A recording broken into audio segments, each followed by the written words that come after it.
Anna and Elsa are sisters in the kingdom of Arendelle. Insert Lord of the Rings joke here. Elsa is gifted with the power of winter.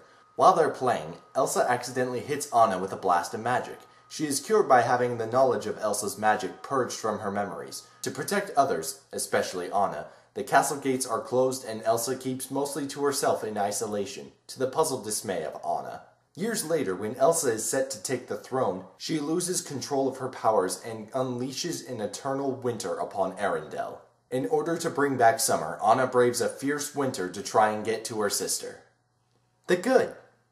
I've seen Kristen Bell in Fanboys as Zoe, and I've heard Idina Menzel speak and sing in the Hercules cartoon as Cersei.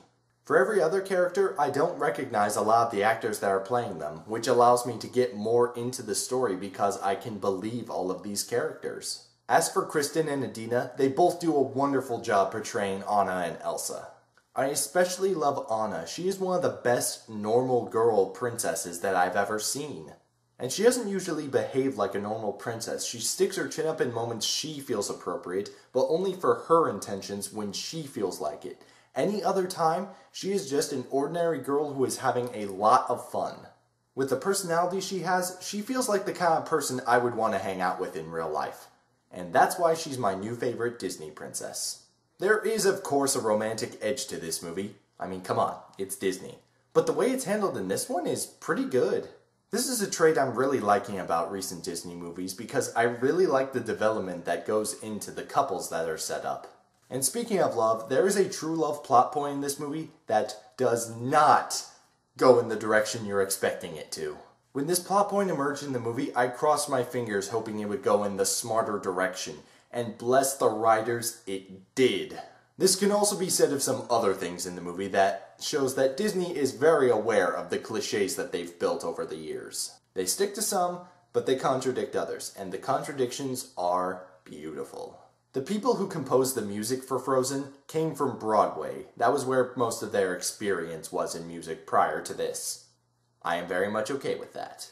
The first musical number, Frozen Heart, is one I like to note because it harkens back to the old way Disney used to do choruses to a bunch of characters that didn't have a major part in the movie. The best example I can come up with for how this chorus sounds is the chorus of Miscellaneous Soldiers from Girl Worth Fighting For in Mulan. The songs sung by Anna in this movie are very energetic and very fun to listen to. Pretty infectious, I will say. But my absolute favorite of the entire movie is Let It Go, sung by Elsa. I have lost track of the number of times I've listened to this song. That's how good it is. I knew Idina Menzel had a really great singing voice from watching the Hercules episode she was in, and I am so glad that they got her for one of their films. For a while in this movie, there isn't really a clear antagonist. However, this doesn't lessen the drama one bit. This is about Anna trying to reconnect with the sister who's had to shut her out for so many years, tragically not by her own choice. When more defined antagonistic forces arise in this movie, one is self-aware to the point of hilarity, and the other is kind of out of left field. What worried me about this movie were the reindeer Sven and the snowman Olaf, because I thought they were going to be the two things to make this movie so cutesy and kidsy that I would find it intolerable. But they did not do that. Sven was a perfectly believable reindeer sidekick who did not talk. And Olaf, he has a certain charming, childlike innocence to him which I love, and I'm really glad he didn't turn out to be annoying.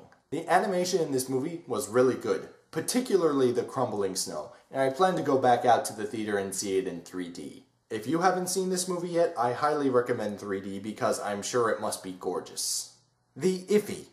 Olaf gets a song in this movie, and in my first viewing it took me out of the experience a little bit, but dwelling back on it, it has a place, it informs the character, and the irony in it is hilarious. The song is called In Summer, by the way. Put two and two together.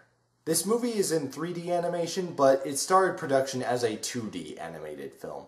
It's unfortunate because I saw some of the concepts for the 2D version, and I thought it would have looked really cool that way. So it's unfortunate we didn't get the 2D version just because I kind of like 2D animation, but the movie was still good.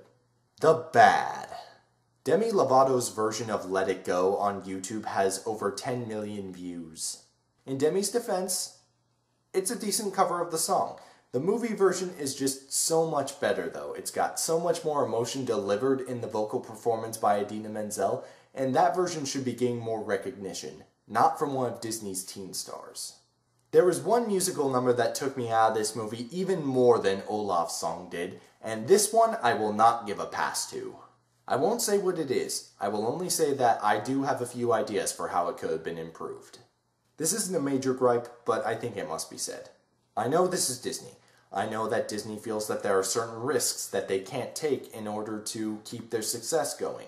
There are certain things that people expect out of a Disney movie, a certain tone, a certain level of kid-friendliness.